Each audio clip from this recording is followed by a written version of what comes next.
How are you? बच्चों, आज हिंदी की कक्षा में आप सबका स्वागत है। सभी बच्चे अपनी बुक, सुरभि, रफ कॉपी और पेंसिल लेकर बैठ जाएं और आज का सेशन ध्यानपूर्वक अटेंड करें। बच्चों, आज हमारा पढ़ने का विषय है पाठ 8 फूलों जैसे। यह एक कविता है। इसके कवि श्री क्षेत्रपाल शर्मा जी हैं।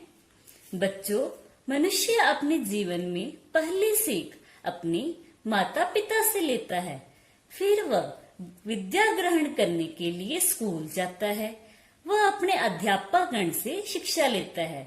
परंतु मनुष्य अगर कुछ सीखना चाहे तो केवल माता पिता या अध्यापकगण से ही नहीं, बल्कि अपने आसपास की हर वस्तु से शिक्षा ग्रहण कर सकता है, क्योंकि प्रकृति की हर वस्तु हमें कुछ न कुछ सीख अवश्य प्रदान करती है।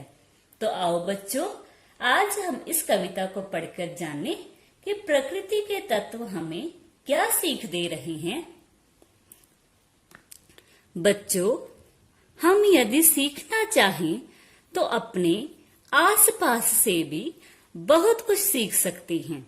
प्रेरणा यानी इंस्पिरेशन लेकर आगे बढ़ सकते हैं। आइए देखें कैसे। तो आओ बच्चों, अब हम इस कविता को पढ़ेंगे। आप भी मेरे साथ साथ बोलेंगे ना? तो चलो।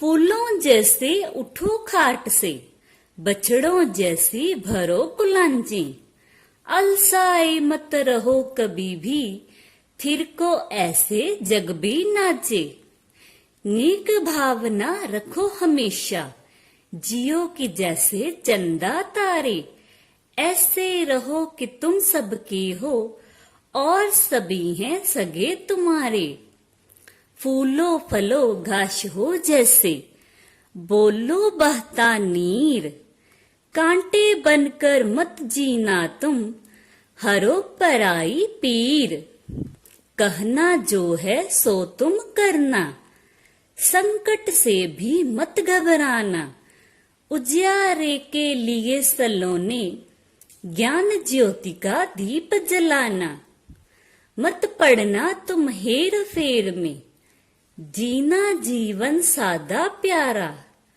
दीप सत्य है एक शस्त्र है, होगा तब हीरक उजियारा। तो आओ बच्चों, अब हम इस कविता के कठिन शब्द मार्क करेंगे और उनके मीनिंग लिखेंगे। फूलों मीन्स पुष्पों, प को छोटा ऊ आधा श, प को ओ ऊपर बिंदी, पुष्पों। खाट मीन्स बिस्तर, ब को छोटी आधा स तर, बिस्तर। नेक्स्ट कुलांचे मीन्स कूदना। अलसाए मीन्स आलसी। नेक्स्ट थिरको, थिरको मीन्स मस्ती में नाचना। नेक्स्ट जग, जग मीन्स संसार। नेक मीन्स अच्छी। हमेशा मीन्स सदा। नेक्स्ट जियो, जियो मीन्स जीवन बिताना। नेक्स्ट बेटा सगे, सगे मीन्स अपने। आगे घास, घास मीन्स पेड़ पौधों। नेक्स्ट नीर, नीर मीन्स पानी। नेक्स्ट कांटे, कांटे मीन्स कंटक, क के ऊपर बिंदी टक, कंटक। नेक्स्ट हरो, हरो मीन्स दूर करना। पराई दूसरों की। पीर मतलब पीड़ा यानी दुख। नेक्स्ट बेटा कहना, कहना मतलब बोली और करना मतलब काम। आगे संकट, संकट मीन्स मुसीबत, म को छोटा ऊ स को बड़ी ई बत, मुसीबत। नेक्स्ट घबराना मीन्स डरना। आगे उजियारे, उजियारे मीन्स रोशनी, रको ओ श न को बड़ी ई, रोशनी। नेक्स्ट सलोने, सलोने मीन्स प्यारे बच्चों। यहाँ सलोने शब्द बच्चों के लिए। संबोधित हुआ है तो सलोनी मीन्स प्यारे बच्चों, ज्योति मीन्स प्रकाश, दीप मीन्स दीपक। आगे हेर फेर मीन्स छल कपट। आगे बेटा शस्त्र, शस्त्र मीन्स हथियार, ह थक छोटी ई य को आ र, हथियार। नेक्स्ट हीरक, हीरक मतलब हीरे जैसा। तो बच्चों अब हम इस कविता की 4-4 पंक्तियों का समूह बनाकर व्याख्या करेंगे, लेकिन व्याख्या करने से पहले हम व्याख्या को लिखने के स्टेप्स जान लेते हैं। तो बच्चों प्रसंग सहित व्याख्या लिखते समय हम इन स्टेप्स के अनुसार व्याख्या लिखेंगे। सबसे पहले संकेत। संकेत में गद्यांश यानी पैराग्राफ की पहली पंक्ति के पहले 2 शब्द व अंतिम पंक्ति के अंतिम 2 शब्द लिखे जाते हैं। नेक्स्ट प्रसंग। प्रसंग में हमने पुस्तक का नाम, कविता का नाम, कवि का नाम और संदर्भ लिखना है। जैसे ये पंक्तियां हमारी हिंदी की पुस्तक सुरभि में संकलित कविता फूलों जैसे में से ली गई हैं। इसके कवि श्री क्षेत्रपाल शर्मा जी हैं, जिसमें कवि ने बच्चों को अपने आसपास के वातावरण से सीख लेकर जीवन में आगे बढ़ने की प्रेरणा दी है। नेक्स्ट बच्चों व्याख्या। व्याख्या में स्व शब्दावली का प्रयोग कर अर्थ स्पष्ट करना, यानी हमने कवि की भाषा का प्रयोग ना करके कविता का अर्थ अपनी भाषा में लिखना है। नेक्स्ट भावार्थ। भावार्थ में हमने कविता का केंद्रीय भाव लिखना है, यानी सेंट्रल आइडिया। बच्चों इसमें हमने कविता का भाव लिखना है कि मनुष्य को अपने आसपास के वातावरण से शिक्षा लेकर जीवन पथ पर आगे बढ़ना चाहिए। नेक्स्ट विशेष। विशेष में कविता का कला पक्ष लिखा जाता है। जैसे इसकी भाषा कौन सी है? खड़ी बोली। विदा। विदा यानी हम क्या पढ़ रहे हैं, कहानी, कविता, नाटक, तो ये विदा है कविता। नेक्स्ट बेटा शब्द अर्थ। शब्द अर्थ में पैराग्राफ में आए हुए कठिन शब्द और उनके अर्थ लिखने हैं। तो आओ बच्चों अब हम इसकी व्याख्या करेंगे। फूलों जैसे उठो खाट से, बछड़ों जैसी भरो कुलांची।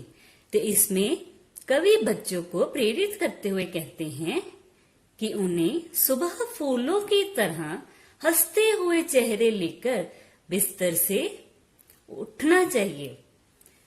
जैसे बछड़े बड़ी चुस्ती से इधर उधर कूदते हैं, छलांगे लगाते हैं, उन्हें भी बछड़ों जैसी चुस्ती भरकर अपने सभी कार्य शुरू करने चाहिए। नेक्स्ट अलसाए मत रहो कभी भी, थिरको ऐसे जग भी नाचे। उन्हें कभी भी आलस नहीं करना चाहिए। आलस छोड़कर व मस्ती से भरकर ऐसे सभी कार्य करने चाहिए कि संसार भी उन्हें देखकर मस्ती से भर जाए।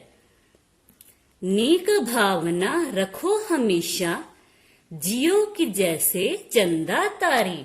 तो बच्चों इसमें कवि कहते हैं कि उन्हें अपने अंदर हमेशा नेक भावना यानी अच्छी भावना रखनी चाहिए और अपना जीवन इस ढंग से बिताना चाहिए जैसे चांद तारे दूसरों को रोशनी देते हैं, अर्थात जैसे चांद तारे अपनी रोशनी से दूसरों के जीवन में उजाला करते हैं, उसी तरह उन्हें भी अपने अच्छे कामों द्वारा, अच्छे कार्यों द्वारा दूसरों के जीवन को खुशहाल बनाना चाहिए। ऐसे रहो कि तुम सबके हो और सभी हैं सगे तुम्हारे। ऐसे जीवन यापन करो कि तुम्हें लगे कि सारा संसार तुम्हारा अपना है। विश्व बंधुत्व की भावना फैलाते हुए सबको अपना समझकर जीवन बिताओ। तो बच्चों इसमें कवि ने हमें चांद सितारों से प्रेरणा लेकर जीवन जीने की शिक्षा दी है। नेक्स्ट फूलो फलो घास हो जैसे बोलो बहता नील।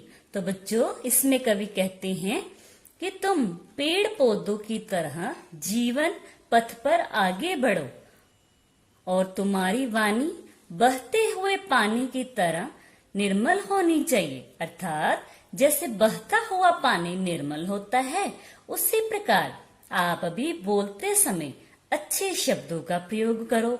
हमेशा सत्य और मीठे वचन बोलो। नेक्स्ट, कांटे बनकर मत जीना तुम, हरो पराई पेड़। तो इसमें कवि कहते हैं कि तुम इस संसार में कंटक बनकर जीवन मत बिताना। ऐसे जीवन बिताना कि तुम दूसरों के पीड़ा दूर कर सको। तो बेटा, इस पैराग्राफ में कवि ने हमें पेड़ पौधों और बहते पानी से प्रेरणा लेकर जीवन जीने की सीख दी है। नेक्स्ट बेटा, कहना जो है सो तुम करना। तो यहाँ पर इस वर्ड को पहले करेक्ट करो, कहना की जगह करना।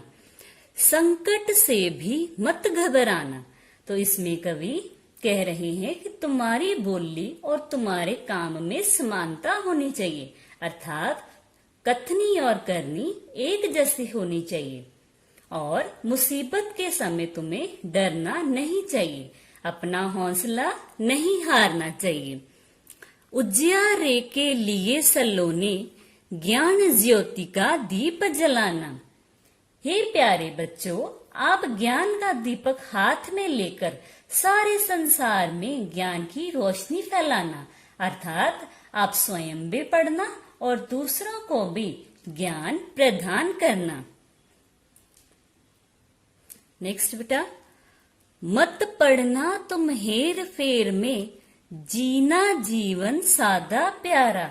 इसमें कवि कहते हैं कि तुम कभी भी छल कपट में मत पड़ना और अपना जीवन सीधे साधे ढंग से बिताना। अर्थात छल कपट छोड़कर अपना जीवन सादगी से बिताना। दीप सत्य है, एक शस्त्र है, होगा तब हीरक उजियारा। सच का दीपक हथियार की तरह होता है। अर्थात सत्य की रोशनी रूपी हथियार को कोई भी काट नहीं सकता। सत्य की रोशनी के सामने सब प्रकाश फीके पड़ जाते हैं। इसी सत्य रूपी शस्त्र को लेकर तुम संसार रूपी मैदान में उतरना और झूठ का और अज्ञान का सामना करना। तभी संसार में हीरे के समान उजाला होगा। अर्थात तुम हमेशा सच का साथ देना और हमेशा सत्य की राह पर चलना। तो देखा बच्चों, कैसे कवि ने आसपास के वातावरण से सीख लेकर जीवन जीने की प्रेरणा दी है। आप इस कविता को 2 बार पढ़ेंगे। इसके स्टेप्स के अनुसार कविता की व्याख्या अपनी कॉपी पर लिखेंगे। अगली वीडियो में आपके साथ फिर से मुलाकात होगी। तब तक के लिए